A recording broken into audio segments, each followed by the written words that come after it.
কি বন্ধুরা, আপনারা নিশ্চয়ই বুঝতেই পারেননি ব্যাপারটা কি ঘটতে চলেছে। কে এই হনুমানের মতো দেখতে হনুমান মুখ ব্যক্তি? আরে আমিও তো প্রথমে চিনতে পারিনি এই হনুমান মুখ মালটা কে। তারপরে দেখলাম এ তো আমাদের নুনুবেল ওরফে নোবেল ম্যান, যে কিনা একটা কলেজ ছাত্রীকে 7 মাস ধরে অপহরণ করে ধর্ষণ করার দায়ে গ্রেপ্তার হয়েছেন।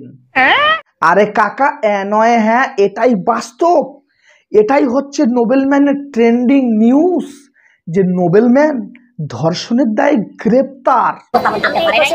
ধর্ষণের অভিযোগে গ্রেপ্তার কণ্ঠশিল্পী নোবেল আদালতের কাছে দাবি করেছেন যে নারী তার বিরুদ্ধে ধর্ষণের অভিযোগ এনেছেন তিনি তার স্ত্রী। আরে একটা মানুষ যখন খানা থেকে উঠে এসে খুব তাড়াতাড়ি নাম যশ খ্যাতি অর্জন করে না, সে দিশেহারা হয়ে যায়। সেই টাকা পয়সা প্রভাব প্রতিপত্তি সে আর ঠিক রাখতে পারে না নিজেকে। সেটাই হয়েছে আমাদের নুনুবেলের ক্ষেত্রে। নিঃসন্দেহে তুই ঠিক কথা বলে। আমাদের সারেগামাপায় কিছু আলবাল প্রযোজক রেখেছেন যারা গানের হয়তো কিছুই বোঝেন না। তারা যে নুনুবেলকে নিয়ে কি পেয়েছিলেন তারাই জানে। তাদের জন্যই নুনুবেল আজকের এরকম হয়ে গেছেন। নিঃসন্দেহে তুই ঠিক কথা বলে। এইবার সারেগামাপায় কাউকে সুযোগ দিতে গেলে তার কণ্ঠ শুধু শুনলেই হবে না, তার ক্যারেক্টারও দেখতে হবে, নইলে এতে সারেগামাপারই বদনাম হচ্ছে।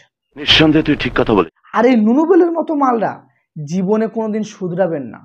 এদের কোর্ট কেস কাছারি এই নিয়ে এরা চলতে ভালোবাসে।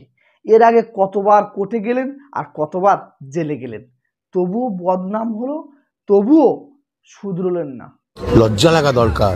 আর এই বালের গান যে কে ভালোবাসে ভাই তা কে জানে। শুধু স্টেজে উঠে খিচুনি দেখায়, এ নাকি বিশাল বড় শিল্পী আমাদের বাংলাদেশের। নেশা করে কিনা আমি জানি না, বা দেখতে হবে পুরো পাতা পাতা খাই কিনা। যাই হোক বন্ধুরা, তার নুনুবেল যদি দোষ করে থাকে তাহলে সে অবশ্যই সাজা পাবে, তাই না? তো দেখতে থাকো ভবিষ্যতে কি হয়। আর ভালো লাগলে অবশ্যই চ্যানেলটিকে যেন সাবস্ক্রাইব করতে ভুলবে না, আর ভিডিওটাকে প্রচুর প্রচুর পরিমাণে শেয়ার করে দেবে যাতে নুনুবেলের ভক্তরা দেখতে পান। তো বন্ধুরা টাটা, আসি, দেখা হচ্ছে পরের ভিডিওতে।